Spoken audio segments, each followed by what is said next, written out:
Hey, everybody. Welcome to the HIT.OR.DIE podcast, episode 53. We got the voice of the Bulldogs on the radio, football, basketball, baseball, Paul Loeffler. Can't wait to hear his story. And if you don't listen to the radio, I know a lot of people don't listen to the radio anymore, but he's really good at what he does. And being able to know stats of not just our Bulldogs, but the incoming teams and players. And I mean, this guy's on the road constantly, and this should be a fun one. Yeah, it's a full-time gig, man. And then not just baseball, right? It's football, it's basketball, it's knowledge on all levels of all the sports, coaches, the players, their stories. Yeah, man, it's and then just to do play-by-play. You know what I mean? Not just the research, but to do play-by-play. Yeah, he's it's gonna be a fun one. I've been wanting to get him on for a while now too, so it's gonna be good. Yep, he gave me a tough time when I saw him at the Fresno State game. He's like, "Are you with HIT.OR.DIE?" Like he knew, but he was like, and then somebody was like, "Hey, Paul, how come you haven't been on there?" He's like, "I don't know, I'm not good enough to be on there." Just joking around, and I was like, "I know, we need to get you on, but people don't realize our list is long and yeah, it's a challenge. It's we can't make everybody happy. Yeah, there's a lot. We get a lot of good requests too, and we try to make it happen. We get hit up on Twitter a lot, and it's just there's so many people that, I mean, even from when we first started, like, I mean, and you're talking August of people we have talked about that haven't been on yet. So the list even goes back that far. So, yeah. But Paul's definitely one we've wanted to get on for a while, and it just with the schedule, it's been so tough. So. And now he's free, so which is good. You know, with all this crap going on, he's free, so it was a perfect time. I mean, he's one of the guests that we wanted to get on in person too, but you know, with it being what it is, this is going to be better than nothing. So, yeah, it'd be nice to try to get him on, you know, face to face when it's all done too. Yeah, or maybe we can get on his radio show. You know, radio. I'll throw it out there. So, we'll go ahead and we'll get Paul set up here, and we'll be right back with the voice of the Bulldogs, Paul Loeffler. You're killing me, Smalls. So there's a hat on baseballism that I want to get. That is that hat. It's the modern version of it, though. So it's a baseball hat with the fish that's on Smalls' hat. Yeah. Then he tells them to throw away. They made a hat, and it's just like a regular baseball hat with that fish from it. Sounds stupid, but you're a hat guy, so. You're such a dick. I mean, if they made Benny the Jet shoes, I'd probably buy them. They make Benny the Jet shoes. The PF Flyers, they are available for purchase. You can get them. I did like those cleats. Yeah, I do too. I like Zobrist was a big time guy. He wore them, but PF Flyer cleats. Yeah, the New Balance. They should make them in all different colors too. That'd be sweet. Do you follow custom cleats on Twitter or on Instagram? Yeah, I follow all that stuff. That's my jam. I've actually looked up how to do it, and like to make your own cleats. Yeah, because they just send you a new sole, right? It's just the sole with a. Am I wrong? I don't know. There's a bunch of ways to do it. So you could take two shoes and, you know, slice them and dice them. There he is. Oh, he's connecting the audio. See, that's when I get nervous, right? You actually see them pop up, and it's like, there he is. This is a professional, and we're outgunned here. Can you hear us, Paul? Ground. Hey, yeah, I got you. Got me all right? Yes, sir. All right. I don't have a screen, sorry. No, your voice is so much better than ours. You got to tone it down a little bit, okay, today. Come on. This is our show, okay? I've been watching all morning with the 08 guys. That's fun. It was pretty funny, huh? Yeah, those guys were so much fun to be around. The only thing I was thinking, man, I wonder how goofy Sprague and Detweiler would be right now. And Tomlinson, there's so many goofballs on that team, man. It's hilarious. Yeah. Voice of the Bulldogs, football, basketball, baseball. I saw somewhere you've been doing baseball since 2001. Yeah, I was pretty young, but some great guys. You know, I think back to those years working with Bob Bennett for his last 2 seasons. What a treat that was. And to see Mike Batesel come in and to see, you know, the differences between those two, but also the parallels. And I have such great respect for both of those guys and all the incredible players over 20 years. Just incredible memories. Now, I was curious to when you is this something you envision doing at a young age, being a play-by-play? No, I envisioned playing, right? Just like you guys. Isn't that what everybody wants to do? And I played every sport my parents would let me play. But there was one sport they wouldn't let me play, and that was football. And when I was 12 years old, growing up in the center of the universe, Las Vegas, we were watching a 49er game, and the announcer said something about my team, the Niners, and he was wrong. And so I said, that guy doesn't know what he's talking about. And my dad, when he was done laughing at me, said, well, if you think you can do better, maybe you ought to be a sports announcer. So I was like, well, how do you do that? And he said, get on your bike. And he takes me, you know, around the corner to the house of the guy who did all the PA announcing in Las Vegas and says, hey, my kid thinks he might want to be a sports announcer. Can you teach him a thing or two? So he said, yeah, show up Saturday night with some binoculars. And within a couple weeks, he had pawned off all the Pop Warner games on me. So I started announcing football when I was 12, only because my parents wouldn't let me play football. So that's one of those things I look back on and say, you know, God's plans are always better than mine. And at the time, I thought I should have been able to play football. And the fact that they didn't let me gave me the opportunity to start announcing. And we know I wasn't good enough to play in the big leagues. I mean, I've got to be the worst hitter you guys have ever had on Hit.OR.DIE. So I think God's plan was definitely better than mine. We'll say we've had some bad hitters on here, but we don't name names.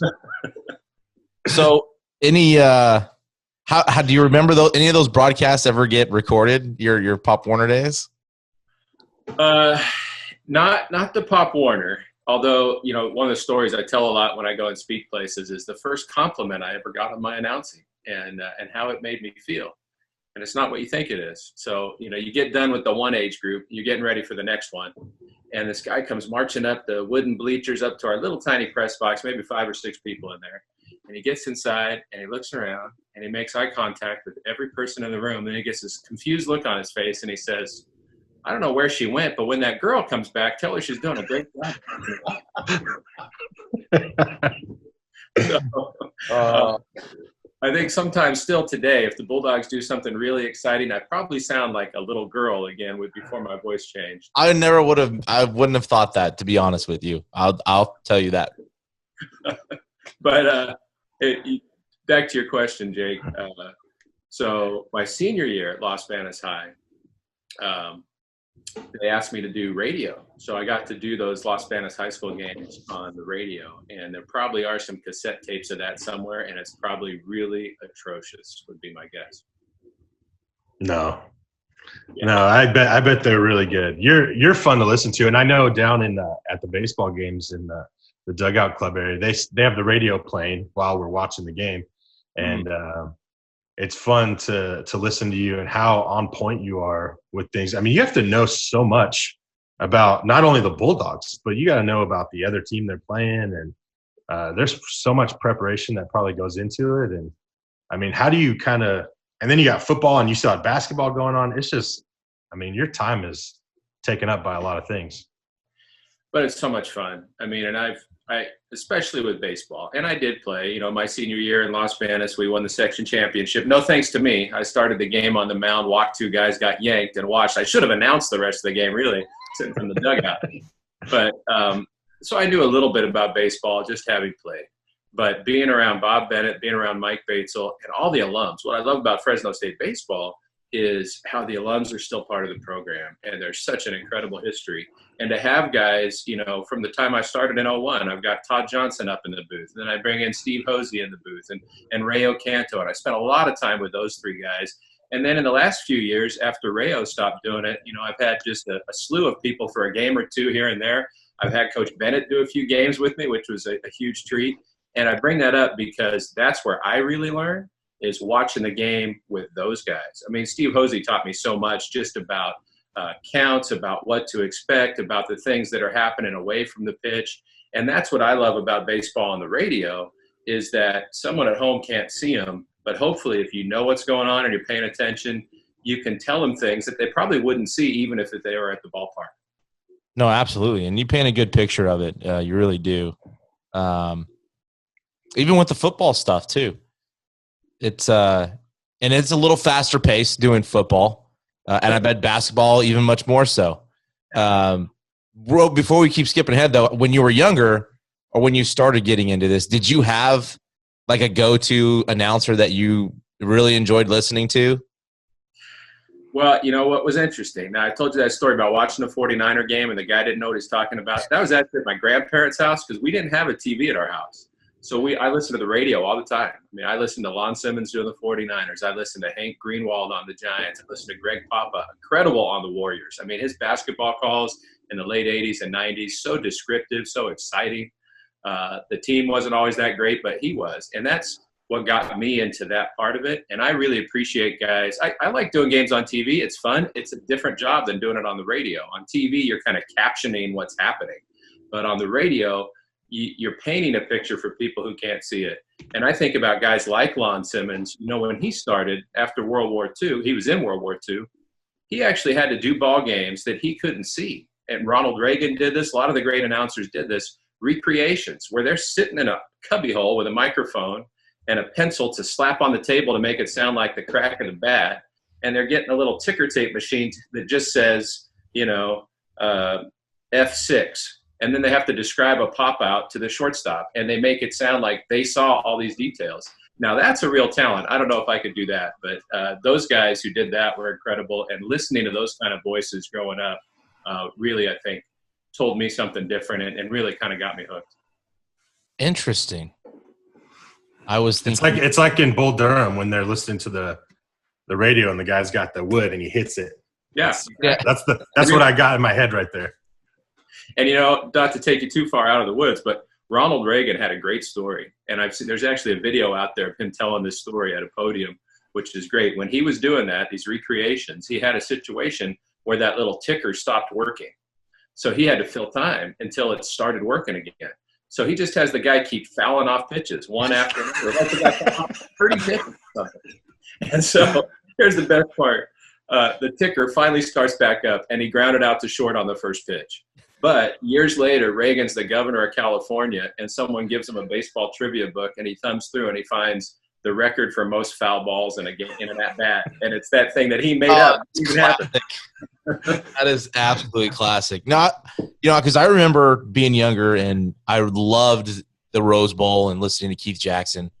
And then my favorite is John Miller. Right. I used to do a lot of work delivering in the Bay Area. So I always be excited to go up there and catch the day game Giants coming home and listening to John Miller was just the best.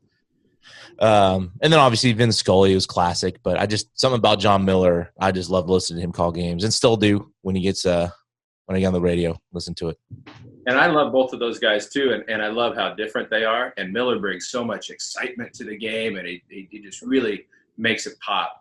And Scully was such a masterful storyteller and could work in anything. And even if he misspoke, he'd turn it into some beautiful, you know, sidewinding story that you're like, I'm glad he tripped up and made that mistake because now I learned all this other stuff. I mean, just a master and the gold standard, Vince Scully. And I got to tell you guys, the other guy that I listened to a lot, it was kind of funny because my brother and I shared a bedroom, and he would always listen on KMJ. They had the golden age of radio theater, and it's all this radio programs from like the World War II era. And then every once in a while, it would be interrupted by a Bulldog game, and he'd be all ticked off, and I'd be like, oh, this is great. And you'd hear Bill Woodward and John Anabo calling Bulldog football. Great stuff. And Bill had such an awesome voice, and I never thought that I'd be, you know, taking the torch from him and trying to run with it. But that was a real honor to be able to follow a guy who I grew up listening to. Speaking of voices, you know, there's always a distinct sound that announcers or radio that have. It always seems like a deeper sound. Like, I don't know, you just have to have a voice to do that. And I think that's part of the gift as well, is just having that voice that it's so almost soothing to listen to And like you said, they're telling a story. It's almost like a soothing storyteller with the voice. And you have that. Subjective, Chad, because some people may like the tone of this guy's voice or that guy's voice. So sometimes, my voice, if I get excited, it may be like nails on a chalkboard for somebody. And I have to be okay with that. But hopefully they're more on the other side of that equation. I was going to get into some Omaha stuff too, but before that, I was, Kevin Kugler does a lot of College World Series stuff. Another good one I like listening to him too. But can you get into how you even got on at State? Yeah, so always loved baseball. That's I still play basketball, but baseball was the sport that I was probably the best at. Tried to play on our college club team at Syracuse for a while till I figured out how snowy it got and you couldn't play for 6 months at a time. But coming here to Fresno and doing television, because I got out of school. It was another God's plans are better than mine story. I wanted to get a job in upstate New York. Didn't happen. Came back here. It was the last 6 months of my dad's life. It was a big inspiration to me and somebody I learned so much from. So I wouldn't have had that. I'm thankful for that. And then I got a job at Channel 47, and I'm doing sports on 47. Years prior, I had interned for Paul Swearingen when he was doing sports on 24. Paul was doing Bulldog baseball on the radio at the time. So a couple of years later, he asked me to fill in for him on a series. Todd Johnson and I did a series at San Jose State the last weekend of the 2000 year. And then Paul actually made a transition after that. So KMJ was looking for somebody new to do baseball. And I had this full-time job in TV, but I went to my bosses. I said, hey, can I do these baseball games? There's only about 40 games that we're going to put on the radio. And, so I'll need to have somebody cover for me every once in a while. But at Saturday day games, I could still be here for the news at 6 o'clock and 11. That won't be a problem. Until one year, my first year actually, 2001, we're playing Santa Clara. It's a doubleheader. So I have somebody covering for me on the 6 o'clock news, but not on the 11. There's no way a 1 o'clock doubleheader is going to go that long. Until the second game of that doubleheader, it was like the longest game we'd ever had at that point. A hailstorm, lightning's hitting the light towers. It goes like 5.5 hours before Oscar Lopez won it with a gapper in the bottom of whatever 16th inning. And it got over at like 10:40. And there's an 11 o'clock newscast that I'm supposed to have been preparing for and getting all my highlights ready for and all that. And so I had to do the whole sportscast live from the field, and I just made it all about that game, which was kind of cool. I thought it was fun, but I did get in a little trouble for that and had to make other arrangements from that point on. So it was kind of a difficult dance for those several years, I guess 7 or 8 years where I was doing TV and the radio, but a lot of fun. So 2001 was my first year doing all the games. So then you get the job. So you started doing basketball in 2008, I think it said, and then I saw football in 2009. I mean, you go from football right into basketball, and basketball overlaps. I think it even did this year with baseball. Can you talk about how much work you're putting in to treat us on the radio? Well, I guess it can seem like that. I mean, for me, it doesn't always feel like work because I love doing it so much. So it doesn't feel like a drag. But yeah, November is a pretty crazy month because you've got football and basketball, and then you also have Veterans Day, and I do a lot of work with veterans, so that kind of ties that in. So November's crazy, and then February and the early part of March, you have basketball and baseball. So those crossover times get a little hectic. I mean, I've had some flights right from a football game to a basketball game a few states away, or basketball to baseball and back to baseball. So it's kind of an adventure with that. But the prep wise, I do a lot of that on travel days. I'll do it late at night. I'll do it early in the morning, whatever I need to do. And one of the things I love about baseball is a lot of your prep is calling all the games and seeing it build through the year. I mean, I was watching your guys' podcast with the 2008 team, and I was just remembering some of the early stages of that season and what you saw in that team, and how once that story was over and you could look back, you saw how really things they went through early in the season turned into the stage setters for what they ultimately accomplished. So baseball is one of those sports where you have so many games. A lot of your prep is being at the games and just remembering and making notes of what you did and keeping your scorebooks and all that. Football is probably the one that's most intensive for prep because you need to know so many players on both teams. And being a sport I never played, I think that's the hardest one for me to translate on the radio But when you work with guys like Pat Hill and Cam Worrell, who know the game so well, who live, eat, breathe it every day, that certainly helps. Yeah, and it keeps you on your toes too, with especially with baseball, both of them, all of the sports being so unpredictable. But and then you mentioned Ray Ocanto. Could you talk about working with him as long as you did and having that experience in 08 with him, with calling the Dogs and just get into that a little bit? Man, I still, every time someone brings up 2008, you're like, yeah, and just the banner behind you there. Yeah, it really happened. And that's real. And you pinch yourself. And I still can't believe that we lost Ray, that he's gone, because he was so full of life. He was a guy who just brought so much joy to everything he did. And, I had worked with Steve Hosey on the games for a long time, and he's one of my best friends. He taught me so much, so many baseball experience and so much knowledge. And when he transitioned out of the booth because he had other things going on in his life, I was like, man, I don't know what I'm going to do. And then Rayo came in, and he was so great and fun in a different kind of way, different personality, but all energy all the time, knew the game, loved the program, had stories, had the history, guys he grew up playing with, guys he played with at Fresno State. When you guys interviewed the 2008 team, you were talking about, the fight between Justin Wilson and Steve Sussdorf and Mike Batesel saying, if you don't get along, get it on, that stuff. But Rayo had a story like that when he played. There was like an all-out brawl at a frat house between baseball players and football players that, they had to make sure nobody died, nobody got hurt, nobody got arrested. That's an aside. But he had all kinds of stories like that. And I'll never forget 2008 because of his enthusiasm. I was probably a little too serious with the whole thing, just trying to do the best call I can do. And he's over there as a guy who wore that uniform saying, this is the greatest thing ever. And he's jumping up and down. I mean, we're in Omaha, and Detweiler catches that ball in right field. And Ray must have had a 5-foot vertical, man. He just lifted off the ground, his arms thrust in the air. I think he put a hole in the ceiling. He was so fired up. And I think back on that now, and I hear that moment where he's saying, get dirty, baby, get dirty, get dirty, get dirty. And I'm like, that is every Fresno State alum and fan right there, right here in the booth. Ray is a personification of what the whole Red Wave was feeling. Yeah, I was going to say it's almost like a fan, up there trying to call games. Did you have any moments where I'm calling game 3? Were there any nerve-wracking moments throughout that College World Series, even the postseason, even at ASU and Long Beach and those mindset of those guys? Because I heard it a couple times after we did the 08 group. There's a few different moments where they say they didn't belong there. There were moments where they felt like they didn't belong there. What did you see from that group just following from a distance? Such a great group of guys. And it was, I don't want to make this about me, but you're asking me that question. I'm thinking about my own experience there. So my grandpa, who was the inspiration for all the stuff I've done with World War II veterans the last 15 years, he passed away right before the WAC tournament.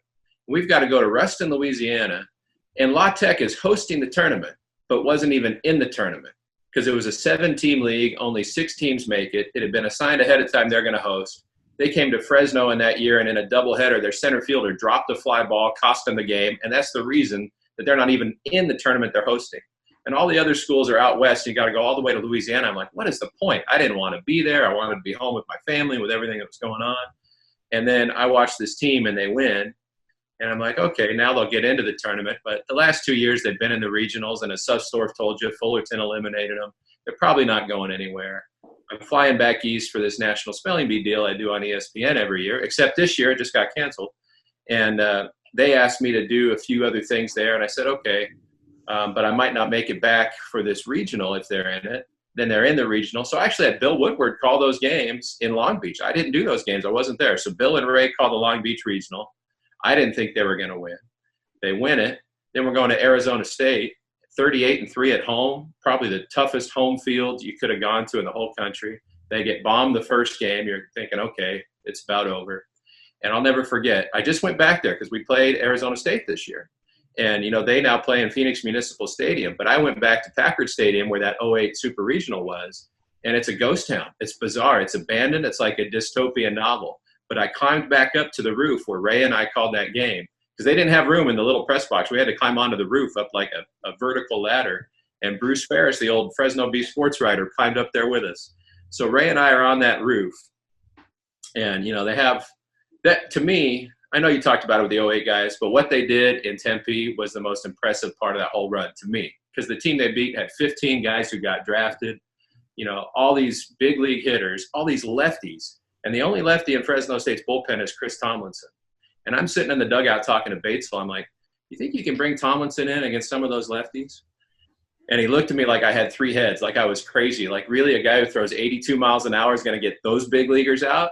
And then later on that day, here comes Tomlinson, and he gets them all out, and they go to the next day. So we're in that third game there. And, Sussdorf makes that sliding catch in left after a big lead, almost got away from him. And he throws the ball and his glove and everything in the air. And Ray, like he would do in Omaha a little while later, jumps up and he's pumping his fists. But we're on the roof, and the side fence, the lip of that roof only comes up to about your shins. And I honestly believe to this day that Ray would have tumbled off that roof to his death if not for the headset that cabled him to safety there. So, that's what I think of when I think of that moment.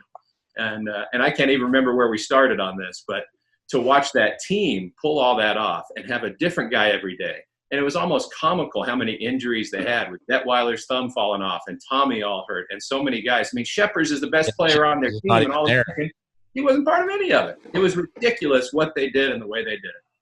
I saw your pictures on Twitter, actually, from your trip. It was pretty crazy to see that place now. Right? It was nuts.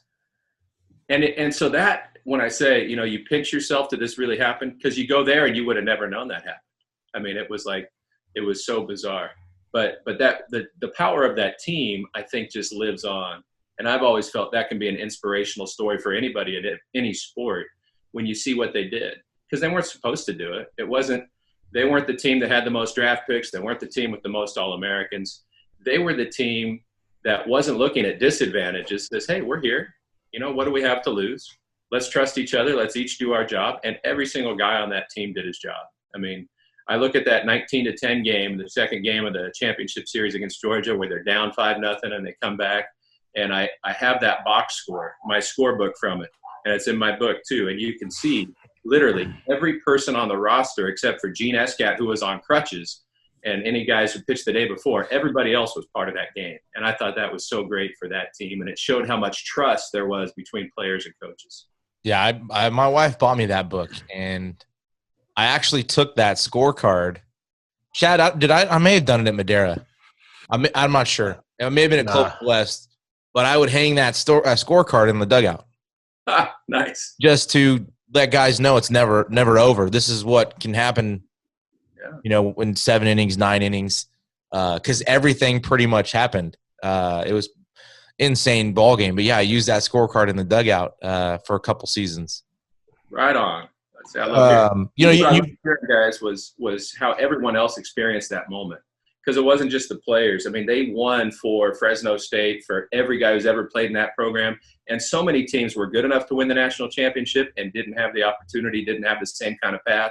Like 1961, they're number 2 in the country, but to get to Omaha, they have to play number 1 USC on the road. So many teams like that almost got there. So they won that for them and for every Bulldog fan. So the funnest thing for me after that was hearing the stories of where people were, where they were watching or listening to us or whatever. And there are some crazy stories. People in the Grand Canyon camping out and somehow tuning in the radio and being in a sports bar, and everybody's rooting for Fresno State. And Fresno State was Omaha's darling. That city just loved the Bulldogs, and they became really a home team for the rest of that series. Yeah, we definitely will remember where we were at. Chad, you were, like you said, you were still playing. Did you even get to see the end of it? No, we had a night game, so it was over by the time we got back. We had a pitcher, obviously in pro ball or whatever, they're not playing every day, so we had a pitcher going back and forth, keeping the update on the game. But yeah, no, it was big. I was playing ball. You were watching it at a hotel. You were watching on a trip. So we were working up in Los Gatos, and my dad's like, "We're cutting out at whatever time." I think the game was like a Pacific Coast, like 3 or 4, and we left an hour early. We went and got a bunch of food, and we were sitting in our hotel rooms watching the game to the end. And then the night before the big game, game 2, I was installing a night job and listening on Sirius satellite radio while we were driving. So that was I listened to that game. But, yeah, it was a big moment, especially growing up, going to those games and being season ticket holders and not just baseball, though, even football, just the pride for Fresno State. That was big. I got to go to the Freedom Bowl back in the 90s, and I just grew up loving Fresno State. So that was a pretty big moment. And to sit with my dad and watch it was a lot of fun. And you talked about the talent that they had to get through. I don't think people realize, I think North Carolina had lost the 2 finals previous to Oregon State. Mm-hmm. So they were in their 3rd straight playing against a nobody Fresno State 3 times. It's not like they weren't there trying to finally get some redemption and then to go lose to Fresno State. I mean, they had to beat some guys, and Rice is always top-notch to do what they did there and to have guys like Muno as a freshman not play like a freshman, especially at the plate. All of those guys. I mean, and the way they pitched, look at what their bullpen did. Yeah. Their bullpen stats in the regular season versus from the WAC tournament on, I mean, it's night and day. Guys just rose above anything they'd ever done before. And everyone's talked about it, how loose they were, how goofy they were. I mean, I think of Holden Sprague and Brandon Burke, and they're over here playing games and shooting each other with invisible lasers and blocking them with their goggles. And all. I mean, who does that in haircuts. Omaha? Yeah, it was awesome. It was, and you'll never, ever forget that. And some of the guys you had on, Rivera hits a home run in Omaha. When he had to be benched in the middle of the year for a pitcher, they had Justin Wilson DH him because Ribs, struck out too much. And so all these guys, they had adversity. They were humbled. They started 8-12 that year. But every single one of those guys showed that toughness and that character. And that's the way Batesville coaches. If you don't have thick skin, if you don't want to be great, if you're not willing to grind, you're going to have a hard time in this program, even if you're the most talented guy.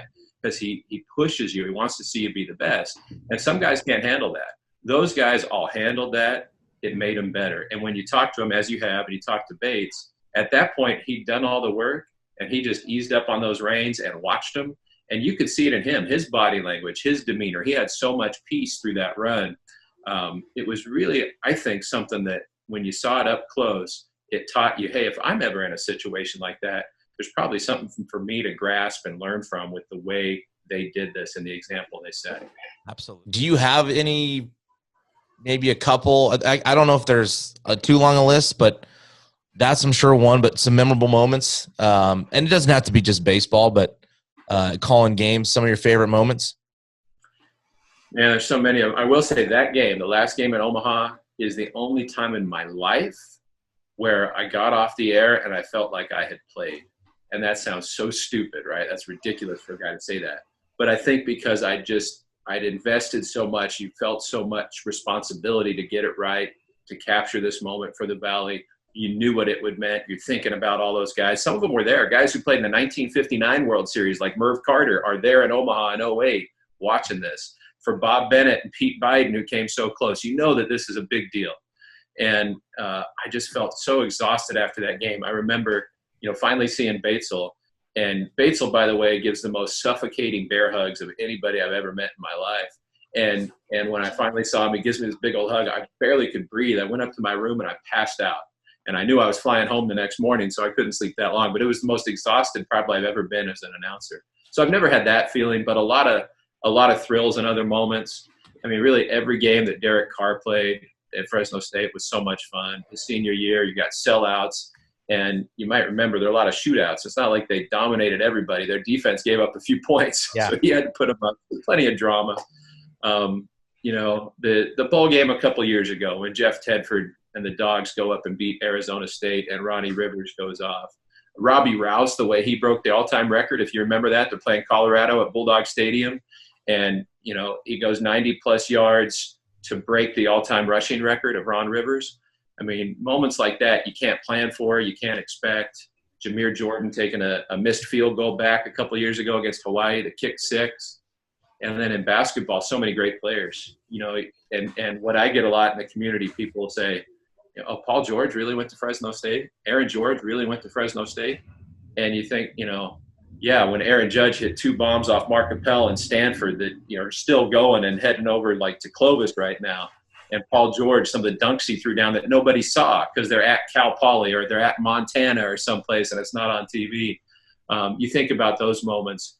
And when I think about that, though, guys, what really settles in for me is how proud the Valley should be of guys like that. You won't find classier competitors than Paul George, Derek Carr, and Aaron Judge. And I heard the 08 guys talking about it. Batesell's rule of don't talk about yourself. One of my favorite moments from Omaha is about that, by the way. But Judge really models that today. And for one area to have guys like that at the top of their game in all three sports, I think it's easy for us to take it for granted. But I know a lot of other areas are pretty jealous. Yeah, definitely the pride of the Valley comes into effect where, yeah, like you said, there's three superstars pretty much in each of the biggest sports in the country.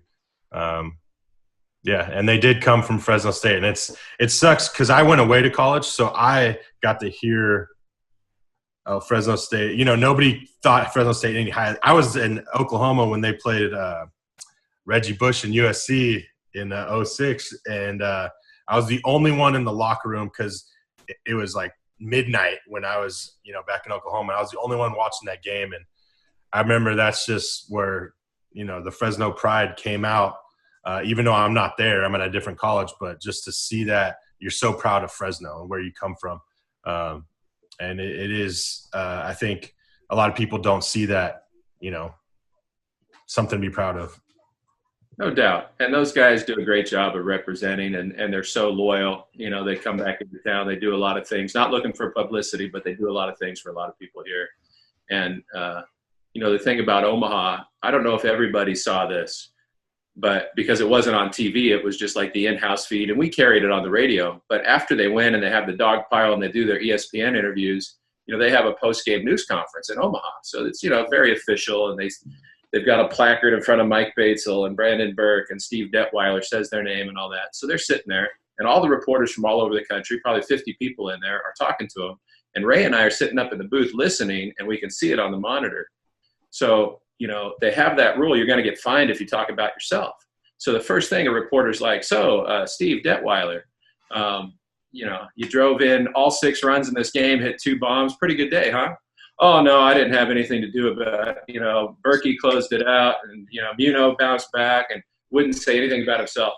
So Brandon Burke, their closer, grabs the box score that's sitting in front of him, holds up that piece of paper, puts it in front of Detweiler's face, and it's like, dude, you hit 2 home runs and drove in all 6 runs. And you just see the sheepish grin on Detweiler's face. That's one of my favorite moments because it showed you how sincere they were with that rule and how ridiculous it was in that moment. And Burke was trying to set him up. Oh, and he did. I know he's totally trying to cash that check right there. But it was a massive thing with that team. Sussdorf even said on the podcast that, you thought it was dumb or whatever, this isn't going to work. And he's like, you slowly realize the mindset it created and it had a lot to do with that run and how they ended up getting where they got and ultimately winning the whole thing. It's pretty funny. He still has the rules. I mean, when we went in his office, I think Chad, we talked about it off the air, but yeah, it's a for real thing. And some of these high schools should probably start employing that a little bit, even just, and I don't get interviews, but you hear kids on the field talking about me or my or I'm going to be here this weekend, and nobody cares. Right? And that's so countercultural right now in the social media generation. So I love the fact that he sticks to that. And it's so easy. We've known it our whole lives, so I think we take it for granted. But the Valley's had Pete Biden, Bob Bennett, and Mike Batesell. And if this season hadn't got cut short, Bates would have hit 600 wins, and that would have been 3 straight coaches with 600 wins. No college has ever had that. So for the last 70-plus years, we've had those 3 guys where almost every year there's going to be postseason. You could be a national championship team. That's something to be said about Fresno and the Valley and that program with that kind of consistency. It really is something to be proud of. 100%. What really bothers me is growing up, all we ever did was go to baseball games on the weekend, during baseball season. And like Jake said, season tickets, we were season tickets holder. We were always at Sound Arena, with Tarkanian and when that time, Jim Sweeney and Pat Hill. And then every weekend you went to the Friday night game and then probably one of the day games, so you had one day with your family or whatever, or you went to all 3.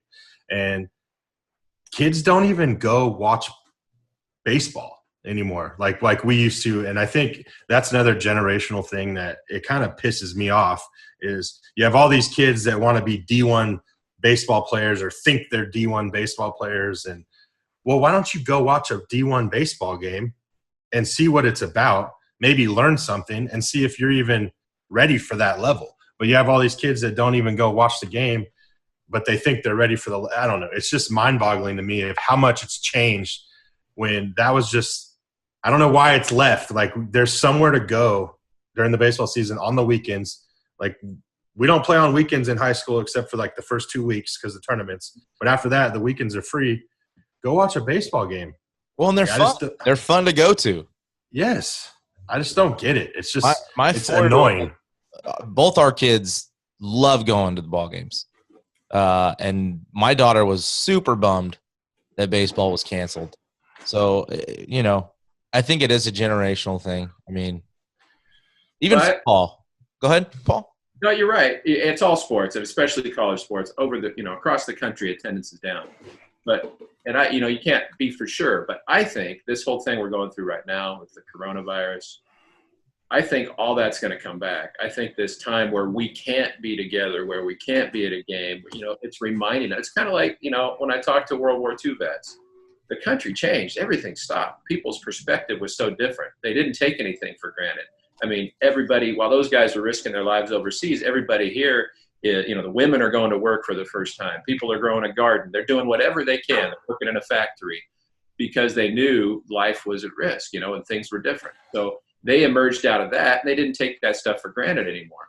I think, we've taken sports for granted because we can hold up a phone and watch a game right there. We can, watch from anywhere.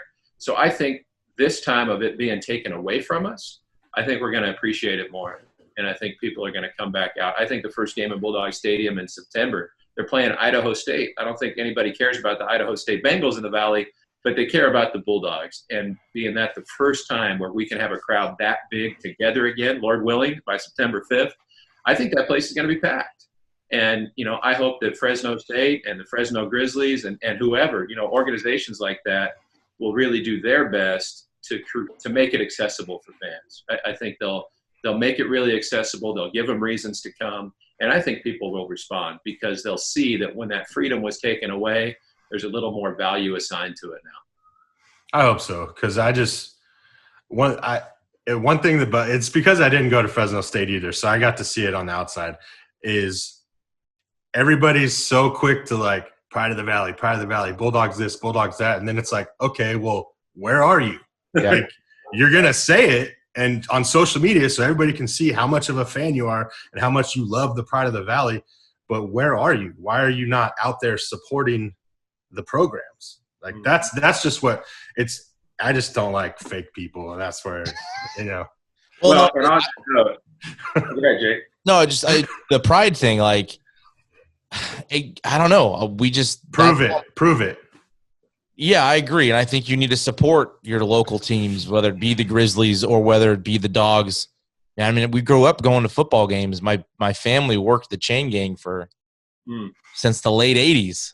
So I would be on the sidelines with Trent Dilfer, and my favorite player was Lorenzo Neal and Brad Bell, back in those days, and Charlie Jones actually might have been my favorite football player. But I mean, that's my childhood. We would ditch class to go to the Johnny Quick Classic for baseball, and it's just different. And it's weird not seeing the football stadium full. I went to a basketball game this year, and I was pleasantly surprised. It was entertaining. There was something going on throughout, and it was pretty crowded. It was a San Diego State game, but we need somehow to get more people attracted to the Dogs and the Grizzlies and all these great things that we have. And like you said, you don't realize you miss it until it's gone. Yeah, and I think we are going to see a comeback. And there are a lot of factors with that too. There were things – there's been turnover in the athletic department with different leadership. There was the economy taking a dive. There was – when they cut wrestling, when they took away football parking and put in a lacrosse field, all these things contribute. And that alienated a portion of the fan base, and probably that portion of the fan base's children, the next generation. So there's a gap there.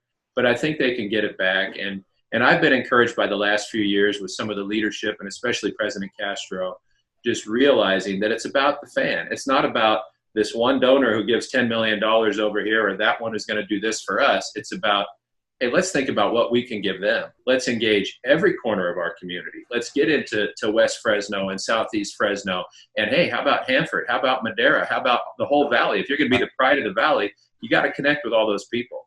And if you look at the great eras of Fresno State sports, that's what was happening. It wasn't just, this portion of the community's team, it was everybody's team. And I think that potential's there. I think we're going to see it come back. And when you guys say, show me, you're going to say you're a fan, show up. That's why when I think about Fresno State baseball, there's one group that I think doesn't get enough credit. Hall of Fame coaches, incredible players, All-Americans, but the Dugout Club, these are people, and you can say that to blanket the Dugout Club, but you look at them as individuals. These are families where maybe they played for Fresno State in the 50s or 60s. They're still coming to the game supporting them. Maybe their kid played here in the 90s or the 2000s, and the mom and dad are still coming to all the games. They're baking cookies for the players. They're cooking them breakfast on Sunday mornings. When it's pouring rain, they're still there cheering. Inman Perkins is one of the most incredible guys ever. Every single home game he's there leading the cheers, and he doesn't look any older than he did when I started 20 years ago. To me, that's one of the most special things about Fresno State baseball. And so what if we focus on multiplying that? What if you continue to grow that, reach the next generation with those people as the examples, and do the same in football and basketball? I think if you take that approach, the grassroots approach, every blue-collar person in the valley who's trying to keep a job right now and feed a family, give them access to Fresno State, give them some real palpable reasons to be there, and I think they'll respond. No, I agree 100%. You've mentioned a couple times, too, being a part of the veterans, doing things with veterans and the honor flight. I wanted to kind of talk about that just a little bit. Can you talk about your involvement and what you guys do, and then also how people can contribute to that? Oh, sure. Yeah, thanks for asking. That's one of the real hard things of this coronavirus is we were supposed to have a flight right about now in April, and then another one in early June that have had to be postponed to September and October. And I've got to give a big tip of the cap to Fresno State, because since we started Honor Flight in 2013, the school's been really supportive, welcoming our veterans to games. Fresno State's let veterans in for free at every Sunday baseball game for several years now. And I really know there's some sincerity behind that with Allison Thurner and the marketing department and the whole school. They really honor our veterans, and I've seen that shift over the years. So that's really awesome. But I started interviewing vets 15 years ago, mostly because of my grandpa and wanting to know his story. He probably should have died in World War II. He didn't, and if he had, I wouldn't be here. So that's one reason to be thankful.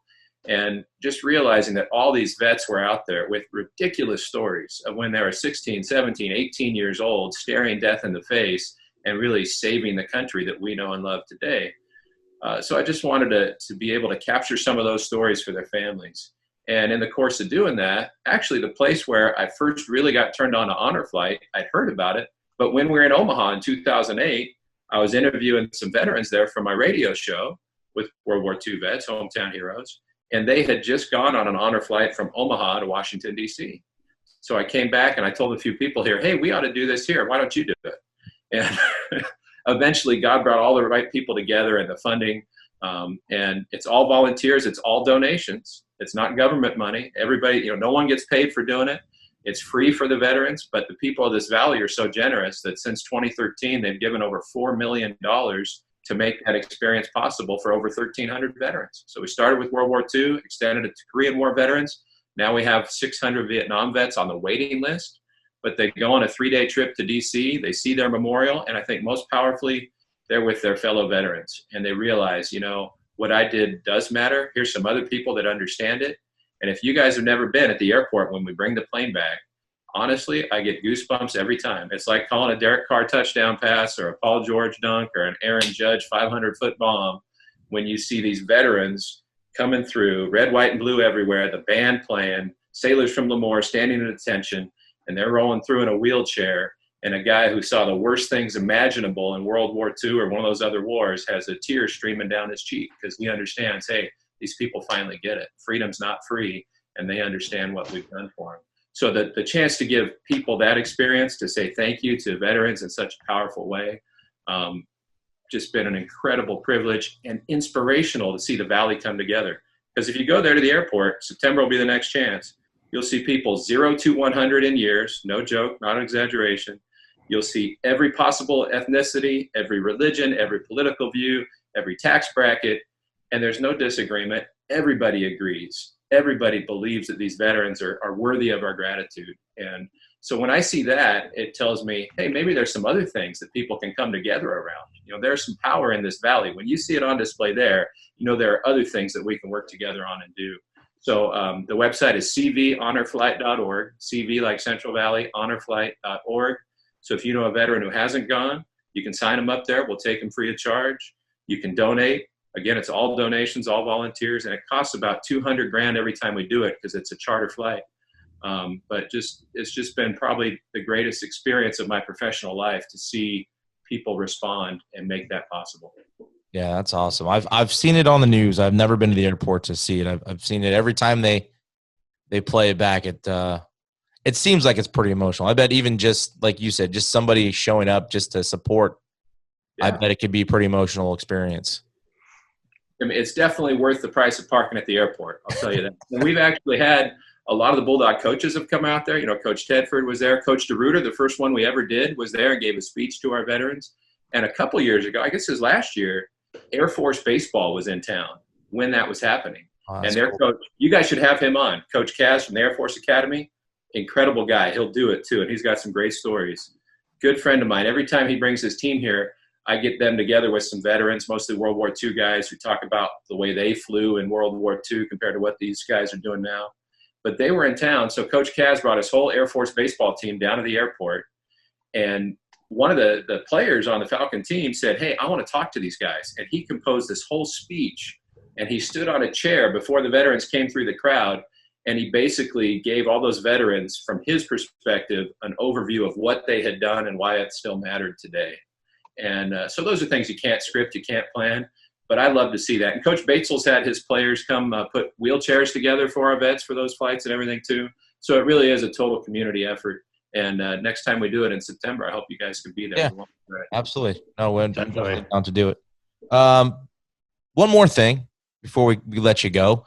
And I hope, listen, it's not easy being around a professional and talking to a guy that does this every day.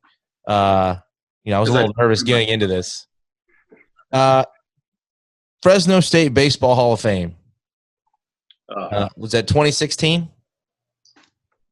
Before we go, I just kind of want to get what that means to you and kind of the moment you found out and then the induction itself. Yeah, sorry for rambling on you guys here. No, you're good. You're good. When we get into baseball, making it very easy. That I still don't think I deserve that, and I'm looking forward. We need to get some more inductees in there. There are a lot of guys that are deserving. So we got to make sure we have a dinner this year to induct the new class. I didn't know that was happening. I'd been a part of a lot of the committees in prior years to pick inductees. And I think they knew that if they told me they were going to do it, I would have said, no, I don't deserve it. So they snuck it in on me. In fact, we had done the same thing for Jim Pardini a few years before, so I know exactly how they did it. But I got to the dinner that night, and I thought it was a little weird that my wife and kids and my mom were there because they don't usually go to the double play dinner. But, it was just so humbling because I have so much respect for that program. And I think it's a privilege to help educate the people that are just coming to the program about the incredible history and the guys who played here. I mean, I think, man, I would have loved to watch Fibber Hirayama circle the bases or watch Johnny Morse back in the day or Jack Hanna's fastball or all these guys who played, not to mention the people I've seen. So to have somebody think that I deserve to be in that group with those guys, I mean, that was really humbling. I didn't really know what to say. I'm not at a loss for words all that often, but I think I was in that moment. And I think more than anything, it just reminded me what a responsibility I have if I'm going to be the voice of a program like that, to really capture some of those great stories. So it wasn't so much for me a pat on the back as it was a kick in the butt. If they're going to say this about you, you better really work your hardest to be the best you can be. Well, I don't think they take those decisions lightly, so I'm certain it was deserving. I'm glad you decided to do this with us. I know we'd rather be in a baseball season right now, but when this is all said and done and over with, I'd like to be able to do this again and face to face. And it's like I said, you made this very easy for us. It's we could have gone way longer, and we just gonna have to do it again and get more in depth into some baseball stuff. But Chad, do you have any more you want to get into? Just whenever you need somebody, for your show, or I think he's at a dropped baseball game on a couple episodes actually. I'm sure we could get you guys up in the booth sometime. That would be fun. And Chad, I remember wishing that you were at Fresno State when I saw you destroying people at Fresno City, and I was still working on TV, and I'd show some of your highlights hitting bombs for the Golden Eagles of ORU. And so that definitely brings back some memories after calling some of your brothers' games at Fresno State and hearing the legend of the bombs your dad was hitting. And I've really enjoyed watching you guys do this because you've gotten some awesome guests, and you guys have gotten stuff out of people I never could. I mean, even with Batesel, when I wrote that book, those guys didn't want to get any of that, the fight or any of the kind of the backstories. I got a few of them, but you guys uncovered some stuff that I never did. And it's fun to hear you talk baseball and to bring back some of these stories that people forget about. They forget about what a great player Steve Pearce was in 1988, or some of the things Bob Bennett's teams did, or some of the pro guys and what they went through. So I think you're doing all of us baseball fans a great service with this, and I hope you're doing it for a long, long time. Yeah, we appreciate it. Keep going. Yeah, no, I definitely appreciate that. And the list, too. There's guys on there, Todd Johnsons, Eddie Zoskis, and Mark Gardner's. There's a bunch of people we want to try to get on here, Ted Lilly. And the list is long. But, again, I just want to say thank you for doing this. And that's episode 53 of the Hit.OR.DIE podcast, Mr. Paul Loeffler.